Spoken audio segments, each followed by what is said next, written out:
ईश्वर को माइक दो।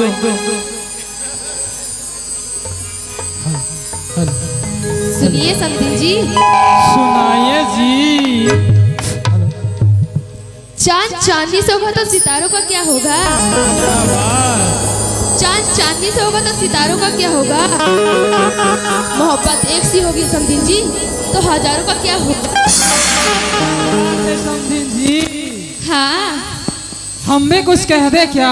कह दो समधी जी। मेरा दिल भी जाना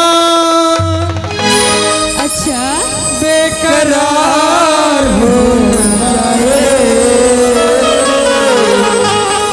रब करे तुझको प्यार हो जाए। क्या बात है ईश्वर? क्या बात है समधी जी। कहना है कि दिल कभी न लगाना हमसे, दिल कभी न लगाना हमसे हमेशा दर्द पाओगी, कि दिल कभी न लगाना हमसे हमेशा दर्द पाओगी, और बीती बातें याद कर कर रोती ही रह जाओगी। और सुनती हो मेरी जान? क्या करना है तो दोस्ती करो हमसे, हाँ करना है तो दोस्ती करो हमसे, माँ कसम कहता हूँ उम्मीद से दुगना पाओगी। चाय गरम नहीं है तो पीने में क्या मजा? चाय गरम नहीं है तो पीने में क्या मजा? और समधिन जी मेरी जिंदगी में तुम नहीं तो जीने में क्या मजा? ये दिल कहता है लगाना मत, हाँ दिल कहता है लगाना मत, और वक्त कहता है रुकना मत। क्या बात है समधिन जी। और मैं कहता हूँ हाँ? गुंजा जी क्या? मुझे भुलाना मत। चलो मिश्रा जी।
बतान रानी वो